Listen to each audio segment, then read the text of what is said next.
Okay, we're going to start now. So I want to thank everybody for coming here today. My name is Nancy Orticelli. I'm the president of the Constitutional Coalition of New York State. We're an organization that's been around for a couple of years, and we like to teach people about their constitutional rights and their liberties and teach them how to stand and be we the people of the United States of America. We're here today with a bunch of community members, people all the way from Jamestown. We have people from Rochester, people in this community who are business owners, who are parents, who are teachers, who are healthcare professionals, and we have united with many grassroots organizations all the way from downstate in New York City up to Monroe County, who are unifying with us in this event called Fight for Your Family Initiative. And we're here today to announce a week-long kickoff of non-compliance civil disobedience to unethical and unconstitutional mandates, specifically for us here in Erie County from Erie County Executive Mark Poloncarz. I'm just going to read a quick statement from one of our moms who is the head of Western New York, Unmask Our Kids Western New York. She was unable to be here today, but she asked that I read this. We have participated in this circus for way too long, and it's time to put a red light to this performance and aim at tackling the actual problems, because COVID is here to stay. We must increase staffing at hospitals, increase supplies to staff, provide staff with safe working conditions, utilize more effective treatments, promote healthy eating and exercise, link individuals with counseling and support services, encourage water intake, focus on proper hand washing and hygiene, recommend vitamin supplementation, foster self-care, nurture human interactions, support individuals seeking to quit smoking, assist individuals who are struggling with substance use, urge individuals to attend regular well checks with their doctors, advise the sick to stay home but encourage the healthy to engage with family, friends, and their community, and not comply with things that don't make sense, like these unethical mandates. This ends when we all say no. Let's kick this statewide civil disobedience week off right by taking our kids out of school Monday, December 6th, and meeting at Niagara Square, downtown Buffalo at 8:30 a.m., where we will rally and march for our freedoms. There's 3 points I'd like to make that we are all uniting under. Number one, we do not co-parent with the government. Number two, no more mandates. No means no. My no is enough, without any statistics, without any reasonings, just the fact that I am a free American and I say no, that's enough. And number three, we're done with Hochul, we're done with Poloncarz. We the people are the ones who hold these people accountable, and we're starting that this week. Now I'd like to introduce Gina Gentry. She's another person who started this Fight for Your Family initiative along with Robbie De Niro and Kelly Hunter, and she's also a member of the Constitutional Coalition of New York State.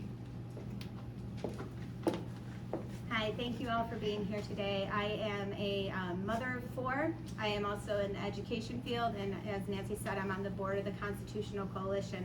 So we are here today because enough is enough. 2 weeks to stop the spread has turned into 20 months of constant mandates, infringements, and goalposts being moved. Here in Erie County, we are going backwards and doing the same things that didn't work initially.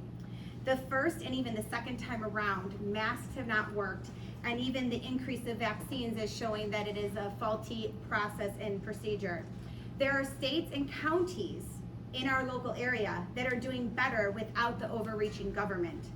If the masks work, then why force the vaccine? If the vaccine works, then why the masks? Data is an interesting thing, and in my role in education, I read data, I look at statistics, that is what I do, and I am to analyze it as well. Numbers can be used to profit someone's narrative. Data has continually showed that COVID does not affect children at the rate that it affects older individuals with underlying health conditions.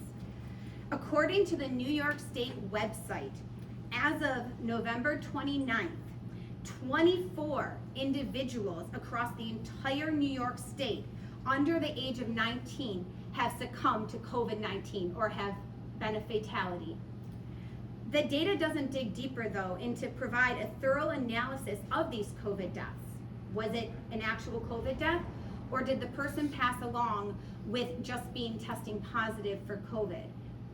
Our businesses and healthcare systems, our education system, and our children have all suffered. What an absolute disgrace it is that our leaders in the education system are more willing to accept money to appease than to defend those that it is supposed to serve. Children are going to suffer this long term. Statistically, right now, we have first graders that don't even understand the concept of reading and writing. They will never be able to bounce back fully from missing the education that they are supposed to have. So this week is not just a week. This isn't going to stop after this week. It is to encourage everyone to know that they have the right to say no. No means no. It is about mask choice, medical choice, and freedom of choice. So as Nancy said, Monday we are starting it off. We are going to have everybody meet at 8:30 down at Niagara Square to kick off this week. We're asking parents to pull their kids from school and join us. We're asking businesses and business owners that are done with these to join us, healthcare workers, teachers, and even just employees. Tuesday, we're going to take to Twitter, and we are going to do a Twitter Storm Tuesday where we are going to make our voices heard through the social media platform. Wednesday is when we are going to call our legislators and let them know that we oppose the bill that is on the table to force the vaccine upon children for school entry. The bill is A8378. Thursday, we are taking it to the kids. We are asking them to stand up and walk out of school in opposition of the mandates that are coming down and affecting them. And then Friday is going to be Free Your Face Friday, where we are asking not only students, but also people across New York State to free your face, take off your mask, and show that non-compliance that we all know from our past and our history. Thank you very much.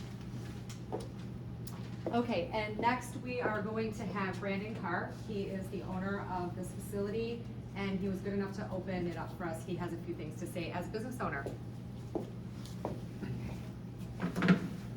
Good afternoon. My name is Brandon Carr, owner of The Quarter. I'm also a member of the Western New York Small Business Coalition. Our stance on everything currently with all the mandates is that we are not against mass or vaccinations. We believe it is your right to choose. What we are against is the discrimination of telling people they can and can't go to certain places, and we will not comply with this. It has been shown by the government, CDC, everything, that restaurants and bars are about 1.7% of where transmission happens, whereas households is roughly 74%. Last year when they did the shutdowns and the different mandates, that actually led to a lot more people going into households, which was just a huge spreader. So we feel it's safer to have everything proper here. We stand by that is your right to choose. We recommend that if you're not vaccinated, feel free to wear a mask. If you are vaccinated, you don't have to wear a mask at all. You can socialize, eat, drink comfortably. Okay, next we have Earl Gingrich, supervisor of Marilla, the town of Marilla, and we all know he's a rock star right now with non-compliance and freedom of choice. Come on, Skip. Yeah.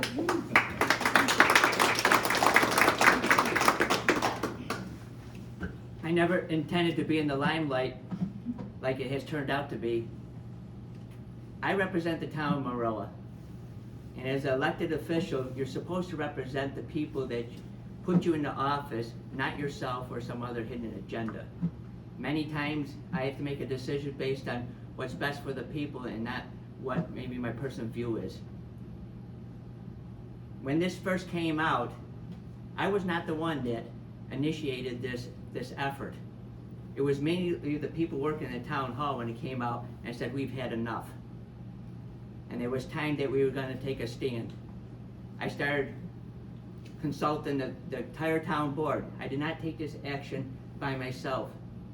Every town official, 100%, said this is time to take a stand and let's make it bold. That's right. Yeah. That's right. I immediately, as I was heading home to go to my real job, and I'm a full-time farmer, I'm up 7 days a week at 4 a.m. as I was this morning, to take care of the animals and run over 1,400 acre farm. As I was going, I was getting people texting me and calling me, we want to leave Erie County, can we join Wyoming County? Since we're on the border. And I started thinking about that. Even though it's probably not practical, we will explore it if Erie County don't turn its tide here. So Thanksgiving morning, after consulting my deputy supervisor, we decided we officially make the stand, and that's when we put it out there, and history says the rest. And again, our philosophy is simple. Empower the people to do the right thing. Give them the most accurate information possible. Don't fix or construe the numbers. Don't mix message. And if you do make a mistake, admit it, open up to it, and correct your course. Don't try to hide your course. Tell the people the truth. And you know, ironically, businesses and people, on the large part, will do a better job responding to a situation or a crisis better than government trying to mandate it. These executive powers that is empowered even for a town supervisor to exercise was to be short-term, for short-term type events like ice storms, major snowstorms, or a power outage, or even when COVID started. And I was all on board. We went into the state of emergency. We did what we thought was necessary to find out what we were dealing with. But I will admit, Moreau has been openly defying these mandates right along. A little bit behind the scenes, we're kind of out of the limelight. But when these mandates come down and they didn't make sense, we just said we weren't going to follow them. And one example, when they said cut your highway department in half, 2 weeks later, the highway superintendent looked at each other and said, this is ridiculous. What's the best time for the highway department to work out? Nobody's on the roads. There was no logic or rhyme or reason. And it was the same in the agriculture industry. They were shutting things down. They had no rhyme or reason. It caused indirectly in animal, if you had animals, was indirectly the governor was causing animal abuse. A lot of people don't realize that. When those mandates came down and told the sawmills to shut down and the forestry and the loggers that were working outside, no more shavings of sawdust was running in short supply. Majority of your animals are bedded in the industry with bedded. So how do you keep your animals clean? Fortunately, the farmers rallied around, and we who had extra this or extra that shipped it, helped one another out to get through it. Because farmers and the rural people seem to be very creative. They band together and they work together. And it's time now that my fellow elected officials in all these municipalities, villages and towns, take a stand. And I praise West Seneca, Gary Dixon, to take the courage that actually shocked me for West Seneca to do that. And he's an excellent businessman. He knows his stuff. And I praise the mayor of Williamsville. There will be another town probably coming out shortly, probably announcing Friday. They're taking it to their board Thursday night. I hope the board supports them, the people. And I hope rest follow. And if you're a resident or a member of those communities, which we're getting a lot of, when I came into the town hall this half an hour before I got picked up to come down here, I already had 12 phone calls all in support from different towns. And I emailed everyone back and said, talk to your supervisor, talk to your town officials. It's not up to me. They have to decide. It's their conscience. They represent you. They need to do their job. It's not up to me to contact them. I've only contacted one town supervisor because him and I are friends. All others either had contacted me or Gary, or others are talking to us on their own to find out what we thought. Now, I was contacted by a Chamber of Commerce, a member of the Chamber of Commerce that's on the board in East Aurora last night, and asked how can we help. I said, simple, get your Chamber of Commerce's rallied up and start making a stand. It's hurting your businesses. That's what the chambers exist for. Make a stand. So with that, I just urge that it's not about against vaccinations or wearing masks. In the town row, when we announced in our hardline stand, I got 2 businesses operating in Marola that are requiring to fully mask. I got other ones not enforcing it out or making it optional. And because the way each business did it, actually it's common sense. The ones that required it got higher traffic volume. So with that, I end it and hope that we all return back to common sense.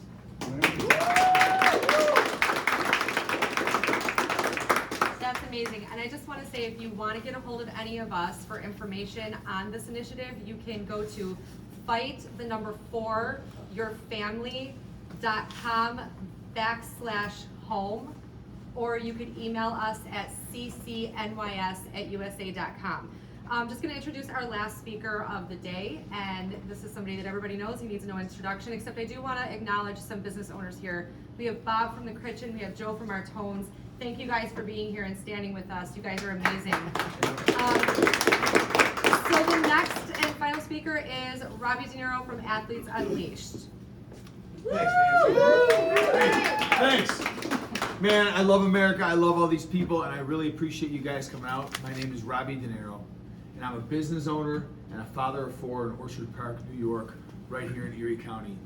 I'm really proud to be part of this group, the Fight for Your Family Initiative. Kelly and I had a lot of fun getting this thing going with all these awesome Americans you see standing behind us. These new mandates are nothing more than an assault on families and an assault on small businesses, and it is shameful and disgusting. Children are the population that is least vulnerable to corona. What they are the most vulnerable to is social and developmental difficulties. And that's exactly what these mandates and these policies are doing. They're affecting our kids, and that is shameful. We're done. We are not co-parenting with the government. The same government that said cigarettes were okay back in the day. The same government we were supposed to trust when they said DEET was okay. The same government that says, hey, you can tear the unborn baby out of a womb, that's okay. We're not co-parenting with people that support that. That's not happening. It's not ever happening. Right now, we are having our freedoms assaulted on a daily basis. And the Fight for Your Family Initiative is a grassroots effort across Western New York that is rising up to fight specifically here in Erie County and everywhere else the mandates and an overreaching government. This week of civil disobedience, this is just the start.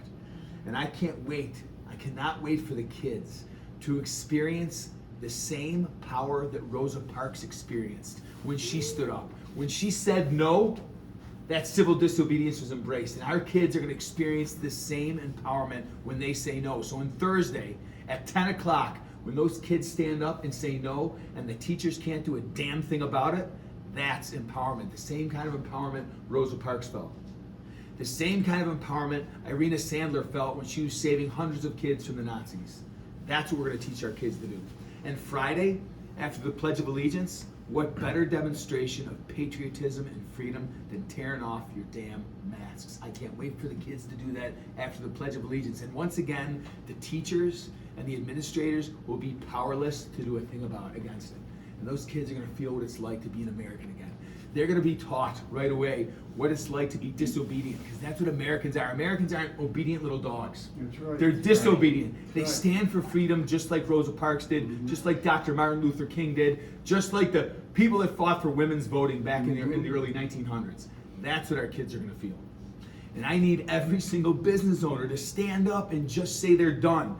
Polling cars tried to shut me down. Cuomo tried to shut me down. They failed miserably. How many thousands of dollars of fines did they levy on me? Remember that? Guess how many I paid? 0. The state withdrew their charges against me because those cowards can't enforce a damn thing. So business owners, join us. Join these awesome Americans. Empower your kids. Take back your God-given freedoms. And let's shut this thing down and get back to Americans being Americans. We are putting the dogs back on the leash. We're done. We're in charge. God bless America, and I can't wait for No Means No Week, the 6th through the 10th of December. Man! Who's got questions? Anybody have any questions for anyone up here? Yes. So ECI ECMC is currently at capacity of beds. What would your message be to the people who are taking care of those COVID patients? Your question, what's your name? Brianne, I'm a Spectrum Brianne. nurse. Brianne from Spectrum, and your question is, you're telling me that the ECMC beds are full, and what would I tell to the people who are caring for the people that are in those beds? Right. I would say keep doing the Lord's work. This is amazing. It's really unfortunate that the county and government officials are choosing to fire able-bodied healthcare workers that are no longer vaccinated, even though back in the day they were happy to have their help. And I love our healthcare workers, and my heart goes out to them, and I think they're doing the Lord's work and to keep it up. And we all know that those beds aren't full because of Corona. Well, the county health department might say, how hard is a mask for your kids? Yes. Like, they'd say, we're not trying to keep you down like the Rosa Parks days. We're Yes. just doing it to protect everybody, and we're just doing it to protect your kids. What would you say to that? And please tell me your name. George Rickard? George, that's right. And your question is, what would I say to the health department officials that are saying, hey, a mask isn't too hard? Okay. My answer to that question is registering firearms weren't too hard for the gypsies either, right? And the Jews in Nazi Germany. Wasn't too hard, right? Just register. Just register the number. That's all we need. We just need to know where the guns are. We just need to know where you're living. And then they got on boxcars and they burned. So some people think I'm crazy for equating masks to what's happening in what happened in Nazi Germany. It was going to be 2 weeks, George. We're now going on 2 years, right? It was, oh, just wear the mask. Just get vaccinated, then you don't have to wear the mask. Now get vaccinated and wear the mask. Oh, let's do some more lockdown procedures. Hey, we may have to shut the entire county down again. That's what I say to anybody that says it's just a mask. Your fear, not yours figuratively, not yours literally, anyone's fear will never infringe upon these awesome Americans' rights and liberties, ever. Freedom must never succumb to fear. Does that answer your question? I can address that. Come on, Skip. Come on. I can address that question as far as the wearing of the mask. Again, it's an optional thing, and it's fine to be used in temporary situations to respect the other individual that may fear transmission. The problem becomes when you see that person out there on a bicycle or in a vehicle by himself wearing that mask continuously. I know from growing up on a farm and raising animals and so forth all my life, and thousands of them, that if you want them to have the best respiratory health, you give them the fresh air, proper ventilation. They're better out with cold weather than hot, stagnant weather and stuff. And that applies for us. You will be a healthier person if you're outside, if you're in fresh air, and mask hinders it. Again, it's nothing wrong on a temporary basis. But it's when we have some people fear that they have to come on continuously, and our children in the schools continuously, and their respiratory system is still developing, it can be harmful. And we're finding out that there are other consequences with other types, like things like bacterial pneumonia, if you're not changing those masks regularly or keeping them clean. That's just common sense. And it's the same thing with vaccine. I'm definitely not against vaccines. We use it all the time with the animals, and I'm vaccinated for all kinds of things. But you gotta use them wisely, especially when you're dealing with a live vaccine, when it's appropriate, and you gotta be healthy to begin with or to build up the immune system. If you're not healthy to begin with, and you're already, and then you gotta have an immune system to fight back, and you're already in a weakened state, that's when you get into trouble. And I've seen it in animals, and I've seen it in people.